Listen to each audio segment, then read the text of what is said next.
মাকে বলো, মা তুমি এয়ারপোর্টে যাইতে পারবে না, তোমার বয়স হয়ে গেছে, আমাকে বিদায় দিয়া চলে আসতে পারবে না। আর ঘরের স্ত্রীকে বলো, চলো আমার সাথে, আমাকে বিদায় দিয়ে আসবা।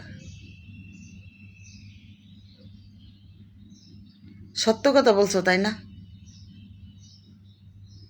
ওই দিন কি বুঝতে পারছো মা কি বলতাছে?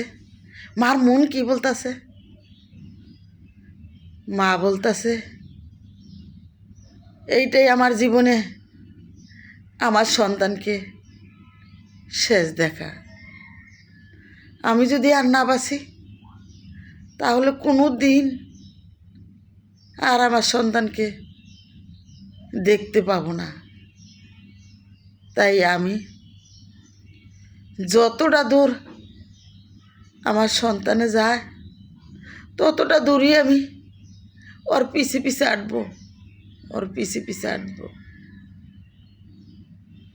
তুমি তো ভাইয়া বুঝতে পারলা না মনের কথা। হয় তোমার কষ্ট লাগবো, মাঝে তোমাকে হাতছাড়া করতে চাচ্ছে না, হাতছাড়া করতে চাচ্ছে না। যতদিন তোমার ভিসা আসে নাই ততদিন থেকে মা চিন্তা করতো, এই বুঝি পোলার ভিসা এলো, এই বুঝি পোলার ভিসা এলো। আবার বলতো, ভিসা আইলেও তোমার পোলা অনেক দিন থাকবো। বিধাতার এমন নিয়ম, তোমার কালকে ভিসা আইছে, পরশু ফেলায় তোমার সাথে আর কারোর সাথে দেখা করার সময় নেই। এমন প্রবাস, আগেই জানি কালবৈশাখী জ্বর তোমার মনের মধ্যে আইনা দিল। এই জ্বরে জানি খাওয়াও হারাম করে দিল, ঘুমানো হারাম করে দিল। মার বুকে তো এক বুক যন্ত্রণা না দিল। এই প্রবাস, তারের নাম প্রবাস। যে প্রবাসে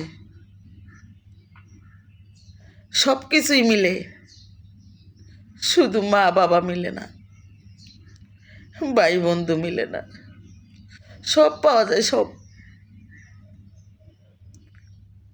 সব কিছু পাওয়া যায়, কিন্তু আমার যা দরকার আমি তো তাই পাই না। আমার দরকার আমার মা, আমার বাবা, আমার ভাই বোন, আমি তাই পাই না। তাই তো এক বুক যন্ত্রণা আমারও হয়, আমারও হয়।